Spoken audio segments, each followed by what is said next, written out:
is pulling back, there are others of us who do believe in multilateralism. So, as you know, literally, I'm coming here in the last 12 hours ago. I was in Brussels, agreeing at the Canada-EU summit, agreeing a very comprehensive partnership and a process to have an ever closer economic, defense, and security partnership between Canada and the EU. That is an example of two jurisdictions, in the case of the EU, that believe in multilateralism, believe in the rule of law, believe in fair and open trade, believe in defense cooperation. So that's an example of leadership, if you will, that's positive. It's not it's a reaction, if you will, to what's happening in the United States. But it's not a reaction against the United States. It's for something, not against. But President Trump tends to be A, transactional, and B, very personal. And sometimes he thinks, or maybe you know differently. Apparently, they say that you're the Trump whisperer of the leaders. I'm not and sure that you're on texting, relations with him, and you're constantly talking. So, is he still saying he wants to annex Canada? He's not. He's not. He admires Canada, I think it's fair to say, and maybe for a period of time coveted Canada. But the illegal, idiotic, and unjustifiable war Donald Trump launched on Iran, of course, has us distracted from many other idiotic stories in his White House, and that's kind of the point. But one we are being reminded of today is his trade war. Yes, the trade war costing us billions of dollars, but Donald Trump doesn't really seem to care until today. Now he does, because Mark Carney just humiliated him in a brutal takedown that led to one of the craziest Truth Social posts.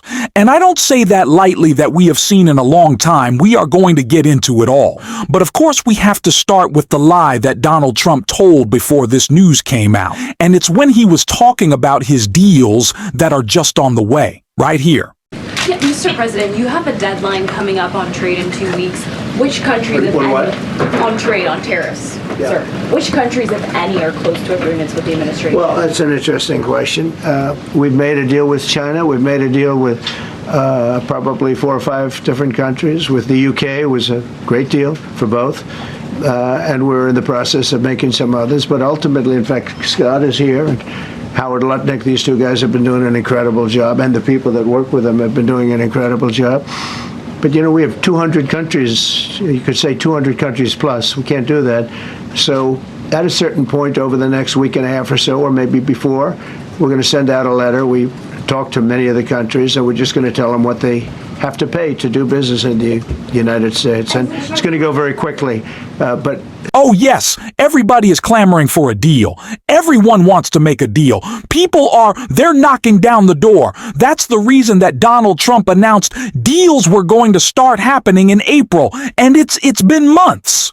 It's been months now, Donald, and we haven't seen a single deal. But what a surprise. The art of the deal was actually just the art of lying to your idiotic base. But someone who has been consistently telling the truth this entire time, of course, has been Canadian Prime Minister Mark Carney, who recently had a couple clips that suggested this big news was coming. And I want to take a look at those before we get to Trump's post. Canada will lead. You want to help lead, form new coalitions. You've said, in fact, if the United States no longer wants to lead, Canada will. Try to build a coalition of like-minded nations with like-minded values, etc., and who believe in international cooperation. What does that look like? And is that something that will trigger President Trump into more anger? He's already got these tariffs, and he's already said, if you guys essentially try to gang up on me, you'll have to pay for it even more dearly. I think we have to look at this in the way we would like to lead, the way European Union would like to lead, a number of Asian countries as well, is in a positive respect. If the U.S. is pulling back from multilateralism, as it is with respect to trade, these are effectively, U.S. trade policy is now bilateral. If the U.S. is pulling back, there are others of us who do believe in multilateralism. So, as you know, literally, I'm coming here in the last 12 hours ago. I was in Brussels, agreeing at the Canada-EU summit, agreeing a very comprehensive partnership and a process to have an ever closer economic, defense, and security partnership between Canada and the EU. That is an example of two jurisdictions, in the case of the EU, that believe in multilateralism, believe in the rule of law, believe in fair and open trade, believe in defense cooperation. So that's an example of leadership, if you will, that's positive. It's not it's a reaction, if you will, to what's happening in the United States. But it's not a reaction against the United States. It's for something, not against. But President Trump tends to be A, transactional, and B, very personal. And sometimes he thinks, or maybe you know differently. Apparently, they say that you're the Trump whisperer of the leaders. I'm not and sure that about you're that, on but texting, relations with him, and you're constantly talking. So is he still saying he wants to annex Canada? He's not. He's not. He admires Canada, I think it's fair to say, and maybe for a period of time coveted Canada. But you've put that to bed. Well, look, we're two sovereign nations who are discussing the future of our trade relationships, our defense partnership, which has been very strong in the past. How is that going to evolve? But again, I would say it this way: the president is focused on a series of changing bilateral relations. We're at NATO. He's been focused on making sure that all members, Canada included, of NATO pay their fair share, carry their weight. I think we are now doing that. We've made major investments in defense in recent months. We're now at the NATO 2%. We're committed to accelerating that. We've got this new defense partnership with Europe as another example. That's other countries stepping up. I don't see that is at all. I think that's positive. We're doing it for the own. Carney truly is the Trump whisperer. And he has made it very clear that he will not be beholden to dictator Donald. And of course, that's driven Donald Trump crazy. He shut him up and shut him down in their White House meeting when he said that Canada's not for sale. We saw him interrupt Trump, of course, at that press conference that they held together at the G7. And now, oh man, Mark Carney just raised the stakes. And Donald Trump is furious. And we can see that in this Truth Social meltdown right here.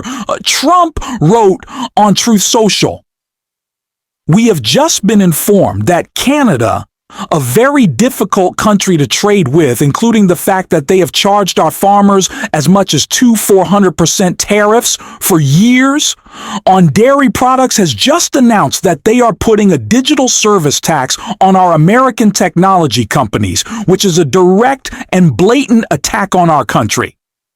They are obviously copying the European Union, which has done the same thing and is currently under discussion with us also based on these egregious tax. We are hereby terminating all discussions on trade with Canada. Effective immediately, we will let Canada know the tariffs that they will be paying to do business with the United States of America within the next 7-day period." I'm surprised he didn't say 2 weeks. Thank you for your attention to this matter. Mark Carney knows exactly what he is doing. He's showing Trump who the big dog is, and he is not going to say, "Oh, Mr. Trump, oh, we'd love if you'd get rid of those tariffs." No, he's going to fight back because he's the Trump whisperer. He knows that you do not let up to a bully, that you bully back. And that is also what we are seeing out of someone who, I will not stop talking about on this show, because he deserves all the attention he's getting right now. Showing Democrats how to fight back against Donald Trump and how to message an aspirational vision for this country. You know who I'm talking about. It's our good friend Zoran Mamdani. And I want to take a listen to what he's been saying recently in a great interview. All right, so I want to talk about some of that, but first the breaking news. Isaac Dever is reporting that Andrew Cuomo is not dropping out of the general election race, right? And it's kind of a will-or-won't, but the deadline's tomorrow. Is this a surprise to you? Ultimately, Andrew's decision or my decision matters less than the decision that voters already took on Tuesday night, where we won from Bay Ridge to Diker Heights to Harlem to Washington Heights. We saw a mandate delivered for a new generation of leadership. And I am so proud and excited to continue to build on that mandate with an ever-expanding coalition, one that has now included the endorsements of Congressman Jerry Nadler, of State Senator Brad Hoylman-Siegel, and Manhattan Borough President, soon-to-be Controller, Mark Levine. And ultimately, that is a coalition that will continue to expand through November. Right. So you're saying no matter what, I mean, if Andrew Cuomo's in, it's not like a redo where you're worried? No, not at all. I mean, we did it once, and it turned out pretty well. All right. So now, can we talk about the policy? The policy is what stood out to a lot of people. But right, I said the freezing rents on half of the apartments, free bus service, the free childcare, and the city-run grocery stores. How do you pay for that?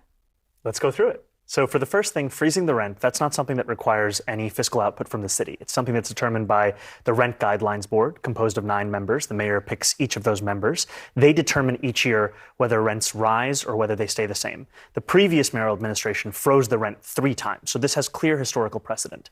When it comes to city-run grocery... Even Adams. So you're saying Adams. No, this is prior to Adams. He's the current one who has raised it 9% on Right. those same New Yorkers, pushing them out of their homes. City-run grocery stores, I've proposed a pilot program of 1 store in each borough. These are 5 stores in total. The total cost of this is $60 million.